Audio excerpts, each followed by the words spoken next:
Welcome to Amra's Armchair Anecdotes. I'm Amra Pajalich, writer, teacher and storyteller. Pull up a chair and let's dive into stories about writing, life and lessons learned, sharing wisdom from my armchair to yours.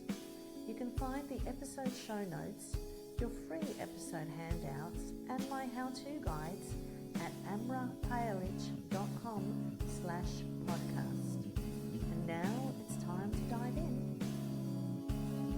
Welcome back to Amra's Armchair Anecdotes. My guest today is a woman who wears a few hats: literary novelist, crime writer, comedian, and by her own admission, the resident diva of her local Croatian community, singing most weekends whether or not anyone asked her to.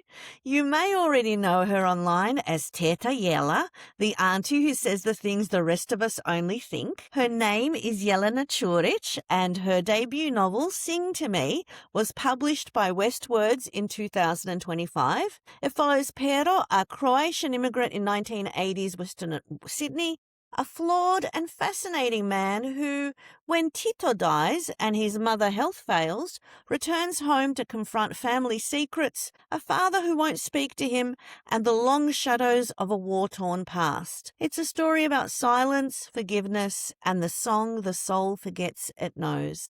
She came up through the Westwords Academy and Accelerator and was shortlisted for the Born Writers Award 2 years running. And today, she's here to talk about everything she learned getting the book into the world. Welcome, Jelena. Thank you so much for having me.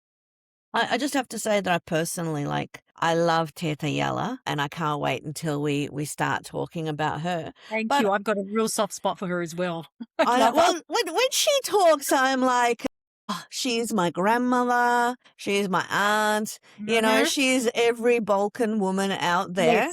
Yes. And I especially love her and the contrast to the woke mum and mother of Summer Breeze. Oh, God bless. Yes. The parenting of Summer Breeze versus Teta Yela. Teta Yela's old school. Yeah, let's start with this. How did this come up? How did you discover... Teta Yela's been a nickname of mine for the longest time. And when I gig, all the young ones, and actually everyone just goes, "Hi, Teta Yela." So I just got that nickname. And then when the book came out, I don't know, a real idea came in and I just started with these simple ideas. And then, I don't know, all of a sudden, Teta Yela, this character came and I think I did a few reels and the response was so positive. And honestly, it's been just a very organic, just moving through. And I just kind of was watching and I'm thinking people are starting to repost and people are commenting. And I went, okay, it wasn't something that I had planned. I just thought, okay. And I've always been I've always loved comedy and loved trying to be funny. And so it just progressed. And now it's blowing up a bit. I'm going out at functions and people are coming up asking for photos with me and they're ringing their friends going, guess who I'm talking to? And it's really beautiful. I have so far had nothing but really beautiful, positive responses. And I remember your early reels where it was something like, needing to market my books and you're wearing the Vegeta apron. Yeah, and it just happened. It flowed. Yeah. And I thought I'll try something. When you are with such a small publisher, I thought I've got to do whatever I can. And then I just thought, I threw caution to the wind, just went, keep going. And all of a sudden, I've just fallen in love with this content creating. I really have. And it gives me so much joy. Well, I have to say, you give so much joy. Thank you. I love it. And I'm not just within, say, the Slavic Balkan community. It's actually crossing. And I've got Aussies that are coming up and particularly maybe because of Summer Breeze's mum. That was a pure fluke. I don't know where she came from. I just put that out and that's now got 1 million views. And I'm like, oh, my God. I just love it. Crazy. I love it. Because I'm a teacher, so I work in a school. Teacher as well. Oh, yeah. And so for me, I work in a school where 97% non-English speaking background. So, but having said that, we are getting more and more of those parents who even someone was telling me the story where they have CCTV footage of kids doing things and showing the parents. They're like, no, that's not my child. It's AI doctored. And it's like, I'm a school office lady, so that's where I get it. I see the parents firsthand. So they come to my, and then I will speak because I love my teachers. So I will talk to my teachers. So I just observe.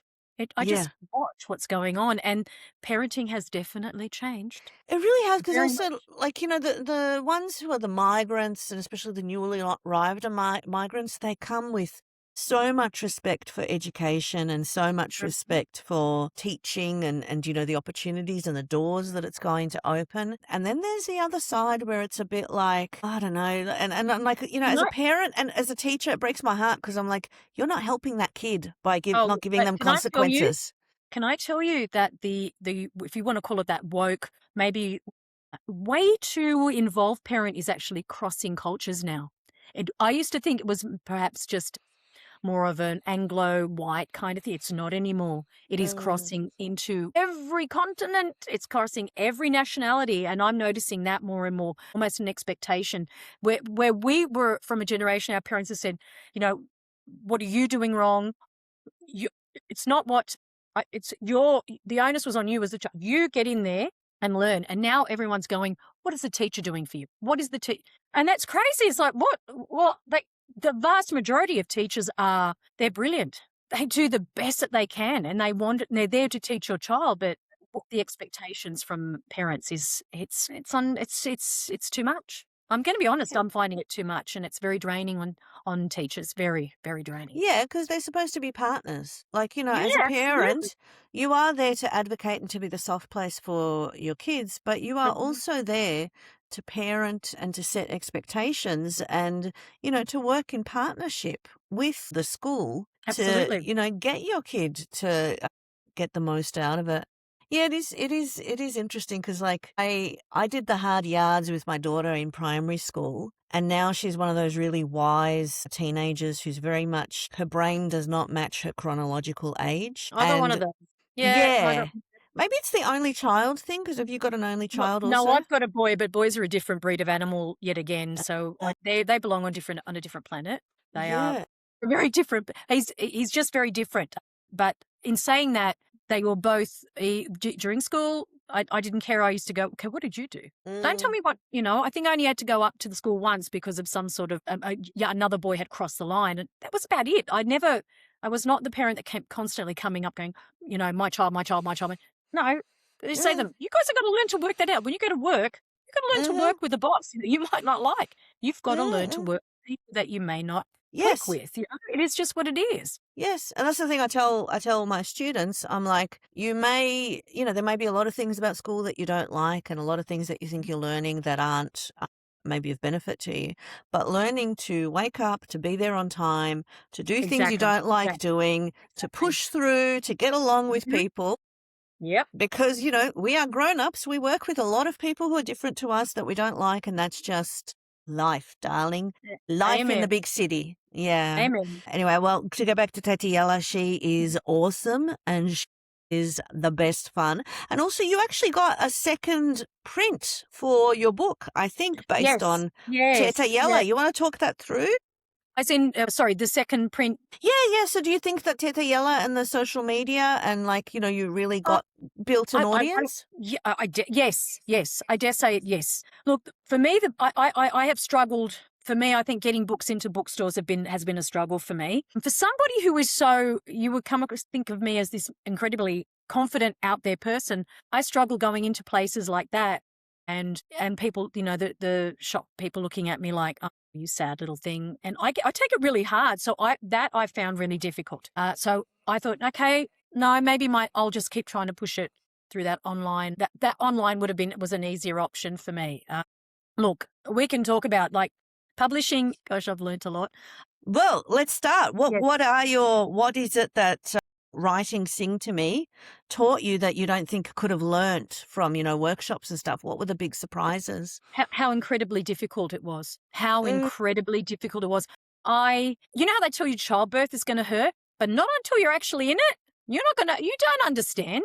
But when you're in this, I had no idea just how difficult. And there is a structure to putting a book together. And even though I have been an avid reader from third grade and I am well into my late 50s now, I'm like, Oh, wow. Sitting down and actually having to put that together, that until you're in it and you're doing it, and for someone like me who had a mentor and guidance, that's no, you just have to get in and do it. Yeah, and also there comes a point, like, you write and you can revise and you can do all the work Hmm. yourself, but you need a different perspective, and also you need Absolutely. that perspective from people who are in the know, who are, Oh God, you yeah, know yeah.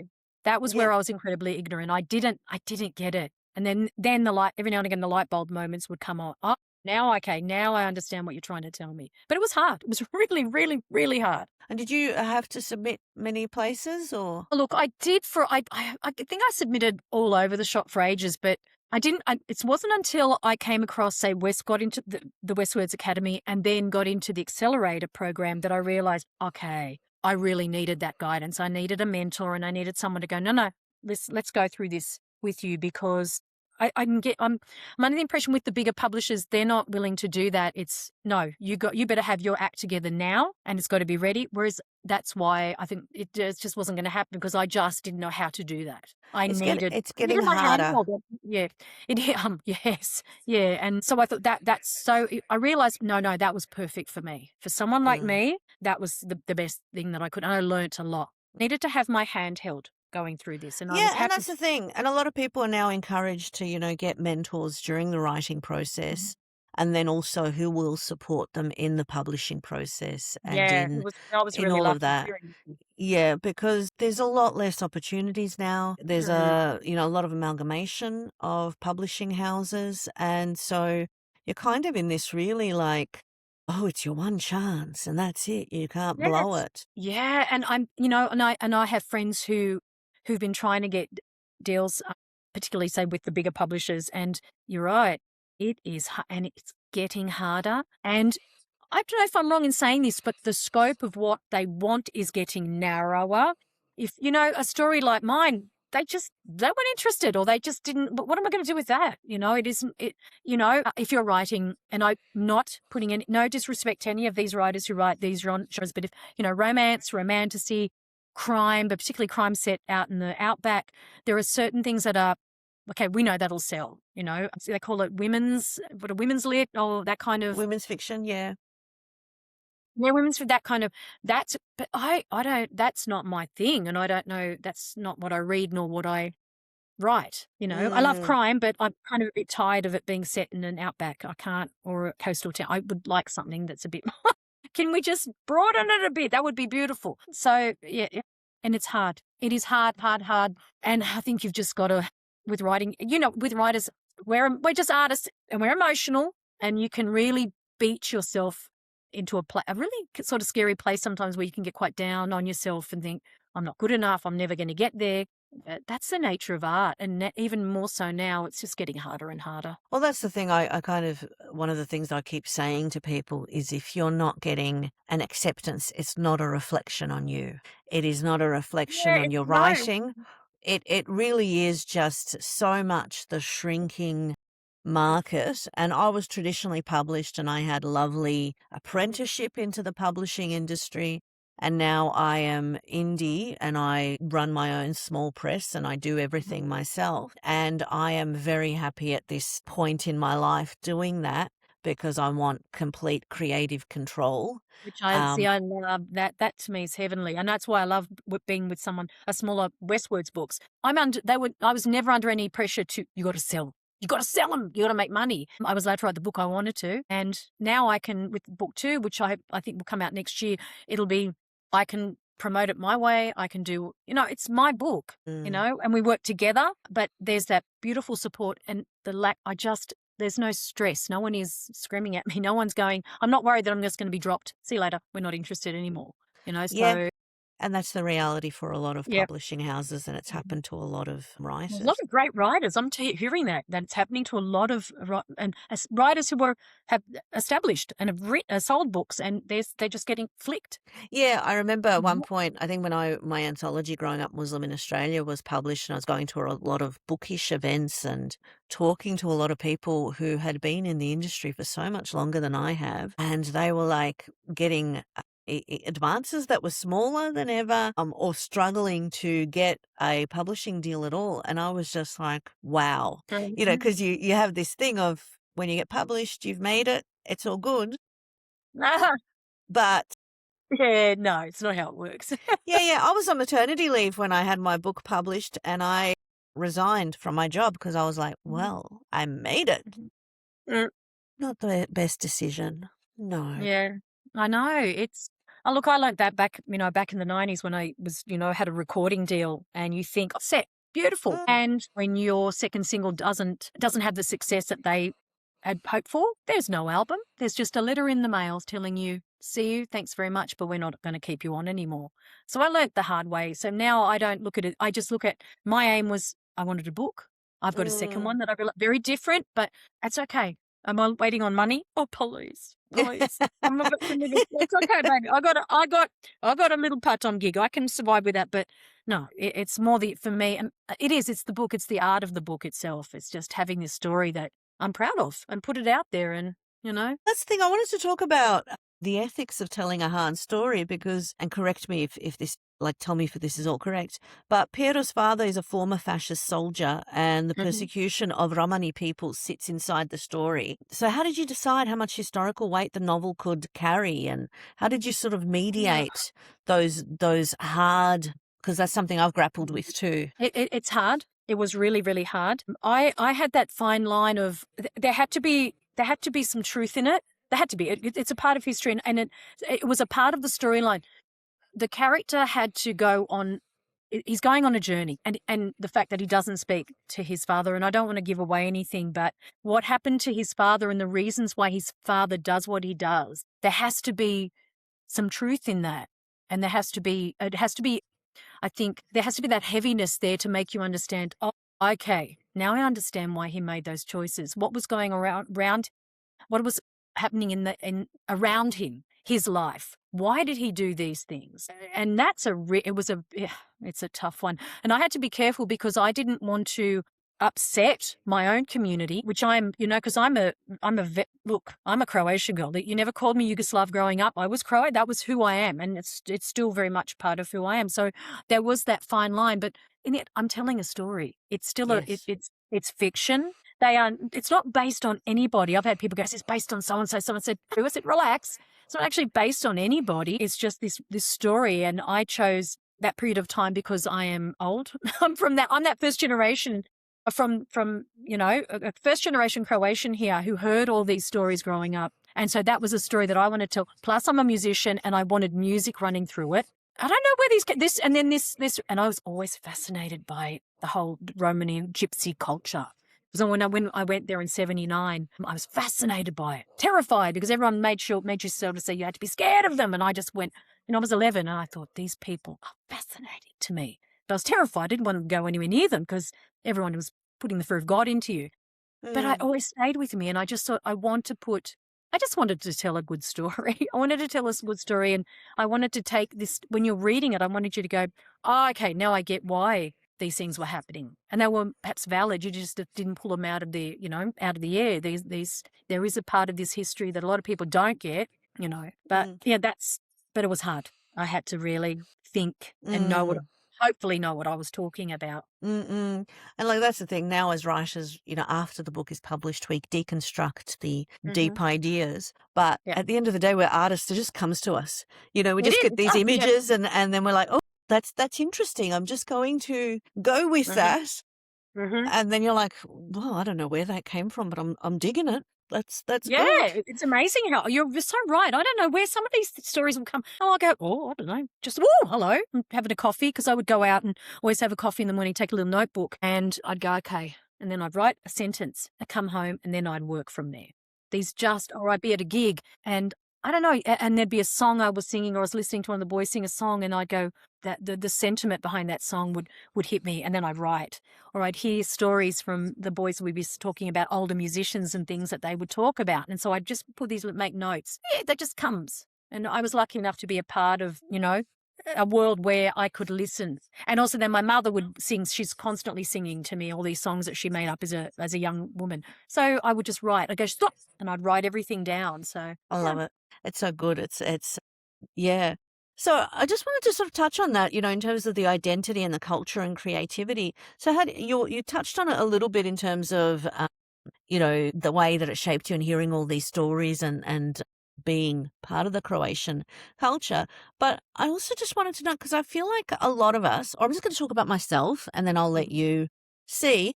I felt for a long time like my culture was almost like negative, and it took me a long time. Like I tried writing in a few different ways and tried writing like Anglo characters, and it was my husband who was like, "There's so many people writing that. You need to write what is unique to you."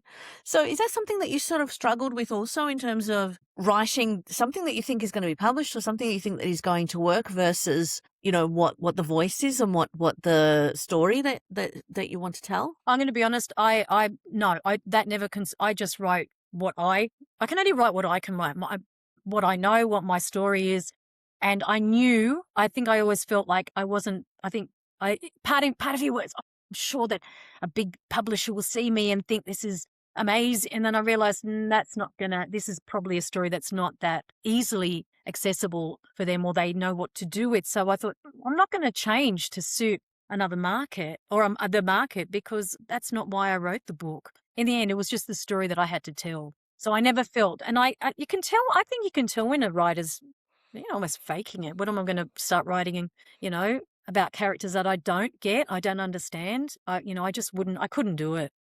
Yeah, I think with me, because I started out in genre and I was writing romance initially. So it was very much thinking from that commercial lens and publishability. Uh, And yeah. then it took me a while to and then I felt like, I had like romance books published and that didn't anything traditionally and nothing happened with them. And then I was really bitter about the time I sort of spent on that. But ultimately, I'm now very firm on what I'm wanting to do and I'm not letting things shake me anymore. I like that. See, yeah, just write. Look, I'm probably not I'm going to be honest, I'm not a prolific writer. I don't write every day. I write in spurts. So at the moment, I'm waiting. Book 2 is sitting there, and I'm just going to wait till I have to go back and polish it, fix it all Mm. up. But I don't know what to write. But my writing now is just my little skits. I think that's what I'm doing. That's where I'm concentrating. I'm just thinking constantly, writing these little, tiny little things but yeah, for me, no, book 2 is still me, as in there's nothing there, and all these characters I feel positive about them, as in I don't feel like anyone there is fake, or I've written for a market. I don't care anymore. I write a story, and if you like the story, beautiful, read it. If you don't, that's okay. There's That books is for the everybody. beauty. That's the Yeah, beauty there's of books for midlife. everybody. Like, I feel like it took me a long time to get to this point, and that's exactly how I feel, and there is such joy and peace at being like. Yes, just write you write your thing. You know what you're doing. You know who you are. And I have you love it. had, because you've had, because you said Teta Yela is now connecting with people across and outside of the community. What about your book? Have there been any Yeah, surprising? I think I've had, I mean, obviously a lot of the Croatian community, but say Aussie friends that I know that have read the book, and some of them have gone, oh, they said, well, number one, I learnt something, and they cried, that's my aim, because it's I think there's quite an emotional element, and I'm hope by the end that you could go, oh, okay. You feel that. Yeah, so it has been quite positive. You know what? I'm going to be honest. I don't ever ask anyone what they think. Never. I asked my husband, I asked my daughter, I asked my sister. Everyone else, I didn't ask them, because I try to pretend I'm really tough, but I'm not. But if someone comes back to me and tells me it was crap, I'll be shattered. So I Yeah, don't. If they want to give me their opinion on the book, then beautiful. I know it's genuine. If they don't, then I just go, better that I don't know. yeah. If you, I don't care if you don't like it, that's fine. Don't Yeah. read it, but don't feel the need to tell me. I don't Yeah, need to know. yeah, exactly. Don't rip me to shreds about it. I mean, I've done the best. You, as a writer, you do the best that you can. But And there are so many books out there. This one doesn't work for you. You find what works for you. It's just, and also like at the end of the day, I feel like we write for ourselves. We write what we want to read and what interests us. And then it's just a matter of other people connecting with that. yeah, I'm with you on that one. Yeah, exactly. Your readers will find you, and beautiful. Let's go. on this journey together. And if they're not for you, that's okay too. So, in a sense, I wanted to I love that you're doing so many different things because you still are a singer, Yeah. but you did have the contract and Mhm. you've gone through that. So maybe in a sense, your lessons with writing because of that hard-earned journey Mhm. through the pop scene. I saw a photo of you on your website when you were at the height of your Oh, I used to be a pop. spunky little thing. Now I just I look like a know. librarian or an accountant. I always joke with people. I go, I know I look like someone that does your taxes, but I'm very good at what I do. I'm a really Yeah. good singer. So I think I do it really well. And they just look at me and I go, just believe me, I'm actually very good. And so you still sing Yeah. what do you Pretty much nearly every weekend. I still do the gigs. I do mainly sing with a band called Stonasat, which is a Croatian band, but I do fill-in gigs in the Aussie scene. I still do that. I don't work as much as I used to. I find it's very draining. It's hard.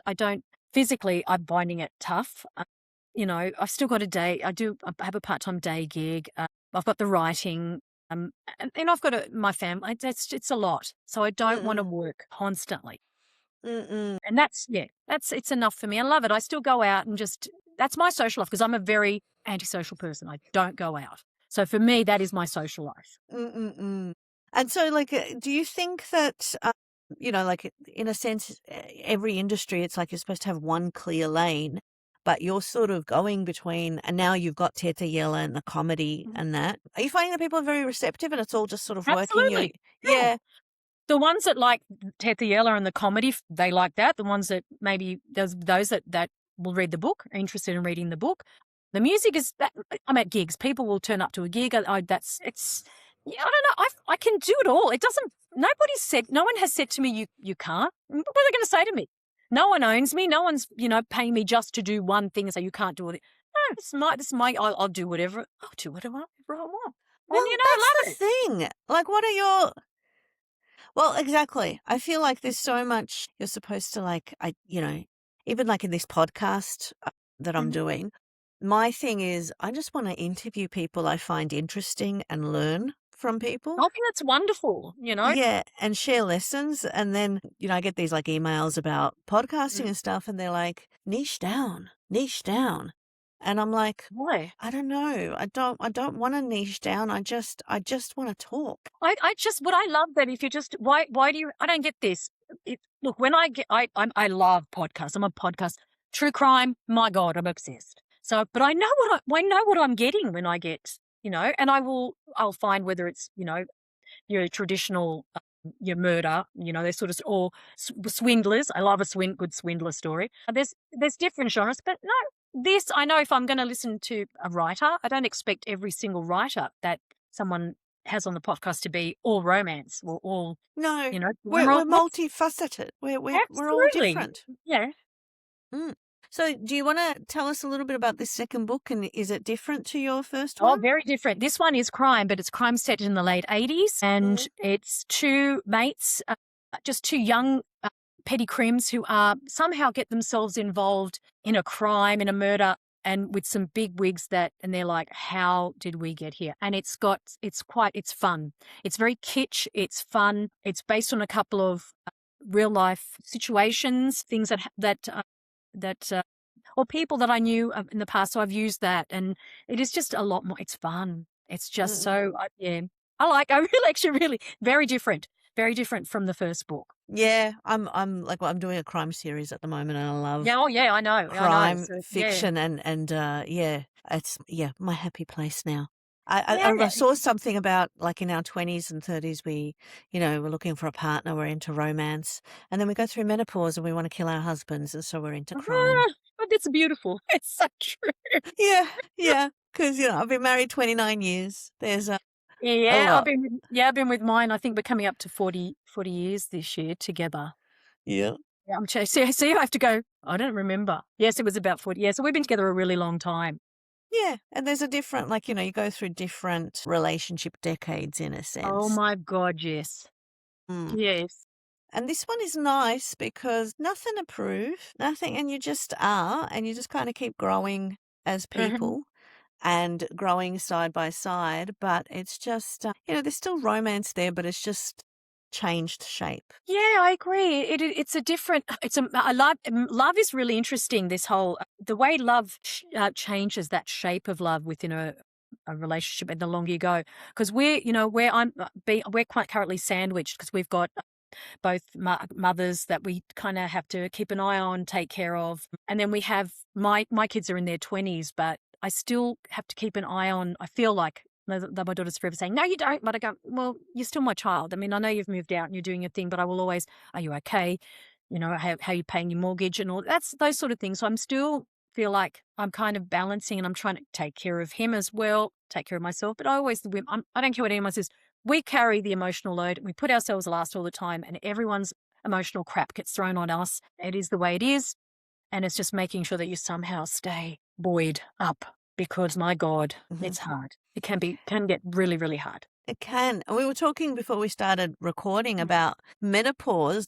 What has been your journey? It's a journey, I would say. Oh, look, it's a pit stop we don't want. I'm finding I have found it. I have found it hard, but HRT has helped a lot. I think the hardest part is the brain fog, and I made a joke. The other day I did a reel. I'm actually on stage. I'm so tired, and I'm looking out, and I can't remember. I almost forget. I started songs in the wrong key. I can't remember whether I've sung a second verse or not. I don't know whether I'm supposed to repeat a chorus. I will sometimes look at the boys in the band and I go, but I haven't done anything. I'm just looking at them and I'm grumpy, and I'm like, or I'm looking at the crowd and I'm grumpy, but it's not them. It's just that I'm either overwhelmed or just I'm tired, and I'm like, So that's been hard, and just the emotional roller coaster. It is. Oh my God, up down, up down. I was convinced for quite a while that everyone was going to leave me. I couldn't work out why. Everyone's going to leave me. Everyone's going to leave me. Nobody likes me. Everyone's going to leave me. And I couldn't get out of that. It really does. It sends you to some dark places, and it feels like a switch where it's almost like I've never been this negative, and I've never had such dark thoughts. And it's also like you can't talk yourself, like, you do practice the gratitude, but I have this and I have that and I shouldn't be, but you can't talk yourself out of it. It's the vulnerability, and feeling so vulnerable, and you can't find that strength to stop and be more objective and go, well, what makes you think that everyone's going to leave you, or what makes you think that everything's going to fall? It's just crazy. I don't know. And is it the anxiety? Like, do you feel that constant generalized anxiety? I'm the queen of anxiety. I'm constantly anxious about stuff. I'm always got, that's just. Because for me, like, I never was an anxious person, and then suddenly there was this constant feeling of something's wrong, something's not right, and it was just like, oh my gosh. But like you, I'm on hormone replacement therapy. Yeah, that has helped. It's helped with the hot flushes. It's helped me. It has been good. But it's not been easy. And you watch yourself age, and you kind of have to accept it. And you go, no, mostly I'm pretty good. I don't care. But every now and again you go, oh Lord, have mercy. Who's that lady? That's me. Yeah, I'm like at the point of because I've got like a few, like most Balkans, the Churich, plaque, the diabetes, the blood pressure. For me, it's just the beard. I'm like, hey, come on, Yes. Yeah. I started getting a mustache where I was like, what are you doing? And then there's like and then also it's so funny because I was talking to a friend of mine, and she, looks at her husband and she's like, how could you let me go out of the house like that with that? And he's like, I didn't notice. And I know, then nobody. And they just kind of sprout. Well, you're like, how did you appear? I looked in the mirror. I was okay. And then suddenly I'm not. Why? Why are you doing that? 5 minutes later. Yeah. Yeah. I also have found good things from it, though, in terms of some clarity in terms of my life. Have you had any positives from it? All I'm going to say is I do, you know what? Being in my late 50s, for me, I found a confidence and I do what I want to do. I don't care. If you don't like it, you don't have to watch it. You don't have to listen to it. You don't have to read it. And that's okay. I think one of the big things, I kept reading all these things about women feeling that they become invisible in their 50s. You don't have to be. If you don't want to be invisible, you don't have to be. What's this? Do I need the attention of men? God, no. Do I need to be the hottest bitch in the place? No, I couldn't care less. So this is that beautiful time where you get to be you. And if there's Yes. something that you want to discover, like writing, whether it be, I don't know, exercise, whatever you want to start, go do it, try it. Mm-mm. And you still have your voice, and you should still just express yourself, be you. What's this invisible? No, that you don't need to be invisible. No, and like what I'm loving is I used to second guess, like there were always things I wanted to do and creative projects I wanted to try, but I would talk myself out and it's like, no, like I would be too afraid. Whereas now I'm just kind of leaping into things. And like you, I'm like, if people Good on want you. to I love listen, that. they I love don't it. don't care. It's for me. Exactly. If anyone else wants to share in it, that is beautiful, That's but it. not necessary at That's it. all. Just do it. Just try it. Give it a go. Mm-mm. Because you ain't getting any younger. You might as well. That's the thing. You kind of stop that second guessing because you're like, I would rather try it and go, okay, that didn't work out, than just be one of those people. One day I'm gonna, the Exactly. gunner, Exactly. Oh, look, I've done that too. I did that so long with writing. People said, I remember 20 years ago you said you wanted to write a book, until I finally got to the point. I went, I have to sit down. And I did it. I just thought, no, it took me still forever, but I did it. I did it. And the beautiful, I think with the content creation, that was maybe in the back of my mind, this idea of comedy, whatever. Now I'm like, no. And if anything, I have to actually pull myself back because I would post. I've got so many ideas that I thought, no. Just post yourself because otherwise you're going to run out. So I thought, no. And I have to constantly think of things. I'm trying to keep them fresh and keep them interesting, so that's a struggle. Yeah, but also remember that the feed is constantly being refreshed. So what is old is new. And that's true. That is true. Recycle, and there will Mhm. be new people and new audiences, Yeah. especially because you've grown so much in terms of audience. Like I look at the Yeah. numbers where you've got like 500 people liking and, Yeah, it's really. so many reposts. And I'm one of the Yeah. people that's constantly reposting where I'm like, I need her Okay, thank you. to Yeah. bring some brightness to everyone like And you like know she what? did That's me. probably the most beautiful thing that I'm getting is the number one comment is, thank you for just making me laugh today. Because a lot of people have gone, I haven't had the best time. And they go, just thanks for making me laugh. And the one other thing, they say to me, you're bringing some joy. There's no cruelty. I don't want it to be cruel. Okay, I do give it to Summer Breeze's mum, but she does deserve it. No, but like, you don't actually do anything with Summer Breeze. All you do is just the contrast speaks. Yeah. And it's. But I loved the one where it was Summer Breeze is having a day off for a mental health day, and Teta Yela is like, what? You stay home? No, me go mental. Go to school. But mental health. I know I shouldn't, but I'm like, my parents, no one cared about. No, they still don't care. My mother still couldn't give a damn about my mental health. Just get up there and do what you need to do. It is what it is. It's from, where we come from. It's a part of the world that they don't care. They don't care about it. Just get up and do it. Clean something. Yeah. That's what I say. Yeah. Clean, Yeah. And there is a lot. I mean, look, obviously there are mental health issues, and we have our own Oh, of course. we're battling. But Yeah. it's just a great contrast in terms of the two different sides of it. Mm-hmm. And I find it very, very delightful. I actually think that there could be an audience there where, remember how we used to have Acropolis Now and Oh, they were the brilliant. And they voices? still are. It is, you've got, what I've noticed, there's a lot of, there's some great stuff on the, say, Instagram. TikTok, I'm not as big a fan of TikTok, and I find that difficult I don't understand how it works. I'm on it, but it's not my favorite platform.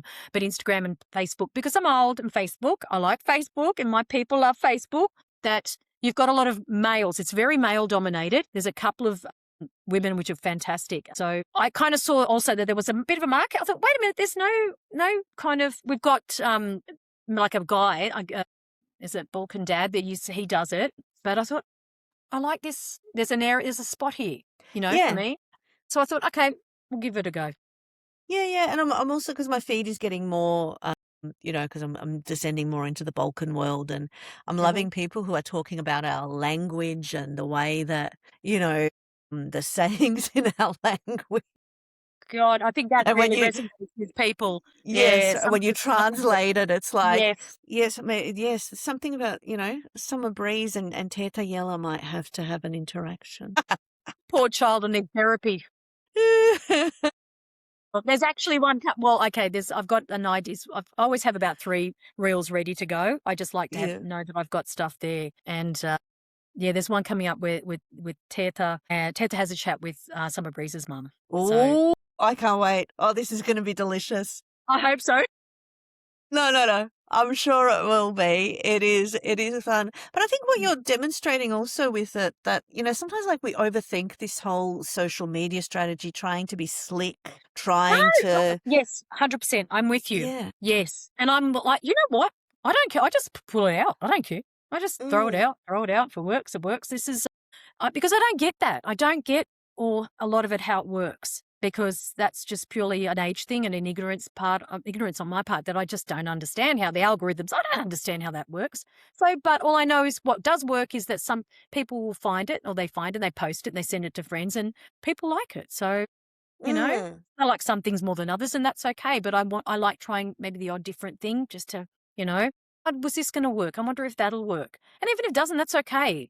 There's still something that I had to say or I wanted to put up. Yeah, and also like I don't know, it's if we constantly think about what's going to work Oh, you and can't wait. No, you you can't. never know. Like You that's don't the know. creative thing. Like you never know Mm-hmm. what's going to work, what's going to connect, what's the moment. And I love that Mm-hmm. saying that I see a lot on social media where it's like some people just gave up just before. You don't know. Oh, yeah. You don't know. So and I've got nothing to lose. I really have nothing to lose. So I Mm. just keep going, and if it keeps going, that's fine. If it doesn't, it'll mean it's reached its moment in time, and that's okay. And I'll just keep doing other things. You just you give it a go. That's Well, what I mean by just try. mm. Well, that's the Yeah, thing. Like you kind of that's the joy of this midlife, Mhm. those creative risks I know. where they're not risks anymore. Before they might Mhm. have been. It's that whole thing, oh, I don't know, should I, should whereas now, I don't know, it's just so much fun just to put yourself out there and whatever happens, happens. Yeah, do you know what? I don't care about being cool. I'm not Yes. cool. That's okay. I don't care if if I'm a dag. That's all right with me. I don't Mm, care. But mm. I'm not ashamed of it. I'm not embarrassed. But boy, I just give it a go. And you know, Well, I actually have this thing where I'm like, I don't feel embarrassment as a concept anymore. I have taken that out of my brain because I good. am like, things happen. We do Yeah. things. Why judge myself? Why be hard on myself? If people are going Mhm. to judge me for saying or doing something, that's on them. They can do that. I don't need to. Good for you. Mm, I like that. I really do. Spend my life worrying about what other people think, please. And that's very much a part of the culture. You know, yes. such a direct. What are people going to Yes. say? Yes. You know what? People don't care. If you Yeah. fall on your face, they love it and they'll talk Yes. about it, but then they wait for the next person. So what do I care? I don't care. Mm, It's taken a yeah. long time, let's be honest, but it is what you just keep going. Don't be cruel. Don't be unkind. Just mind your business. Stay in your lane. Just live your life and live it with some, be respectful, live it with grace, be a class act. And I think just have some fun. Now, I just wanted to Yes. make Yes. sure that I got your handle out there for people to follow you. Mm-hmm. So on Instagram, is there like there's Teta Yela Teta and Yela, and then I've also got Jelena Curic / writer. And now I'd mhm. started that long before. I thought I'd had one of that as the Teta Yela used to be just my private one.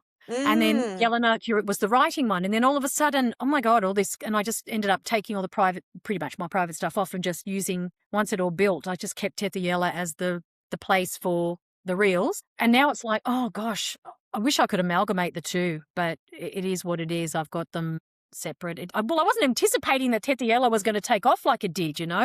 I just had it yeah. there. So I always do a collaboration with Jelena. Yes. the writer. Yes. You know, I don't know. I wish I could put them together because I pretty much put the same stuff on Teta Yela than I do on the writer. But then, Yeah. some things I do keep just for the, say, writing or books or whatever. That's the thing I had, because I had my romance writing identity, May Archer. And May Archer. you want to hear something interesting about May Archer? I spent a lot of time coming up with this pen name. So it was, May West and then Archer from Sleepy Hollow, the Archer surname. Okay. And, I've now, like, my identities are out, but originally I had May Archer was the romance writer and Amra Palich didn't exist. And so I did what you did. I had all those separate accounts and separate websites, and it is work. It is work. And so then when I reached a point in my life where I did not care anymore and I just put everything, everything is advertised.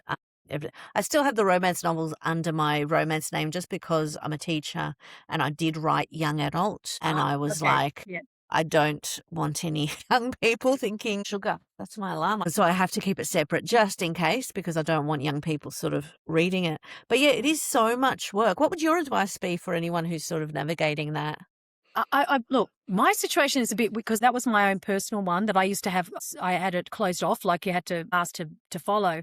But then I took the vast majority of private photos off that family stuff, and I've just got the reels. You should always have a website and have your own, say, Instagram or Threads, whatever, and that should be your writing. You as a writer, it helps you promote and put your stuff out. Oh, it's a tough, I don't know. Just it's important. If I take the content creation away for a sec, just from a writer's point of view, you need to be visible, I think, and you need to be out there, and if you do have you're on, say, Instagram. I think a lot of young ones don't do Facebook, but say you're on Instagram, you need to have, I personally, to reels, sometimes just talking about who you are, what you want, to get your name out, because it's so hard, especially for a debut. And if, say, you're not with one of the big guys, because they've got the money and they'll push and they'll get your books into bookstores and really put. But if you're a small person and you're really starting to, you want people to know who you are, you've got to get some information out and find things that that's it sort of represents you. For me, it was that character that she came through, and I used to use a lot of the Croatian symbols, and I'd work ways to kind of with the music as well to kind of make people, okay, this is what my book is and where it's going, and so it gives you an idea. Yeah, it's important. I think for a smaller, when you're trying to get established. And I think there is a lot of expectations these days if you are wanting to be in the traditional publishing world. Yeah. They do expect authors to do the promotion. And if you're in my world, which is the indie world, you are it. You are everything. You're the marketing, you're the publishing, you're the, organizing everything. Yep. But I think that there is a message here in terms of, like, not necessarily trying so hard, just trying to be genuine and just sharing who you are. I like that. Yeah, that's the word. Yes, it's being genuine, just being, I think, showing people who you are. Be real. Yeah, I think be real. Yeah. Well, thank you so much, Jelena Curic and Teta Yela, for joining me and for sharing so many of your experiences and lesson learned. So yes, and I'll be watching and looking forward to more reels. Thank you. They're coming. They're definitely coming. Good. Thank you for tuning into Amra's Armchair Anecdotes. If you enjoyed today's episode, don't forget to subscribe and follow for more insights, stories and inspiration. From my armchair to yours, remember, every story begins with a single word.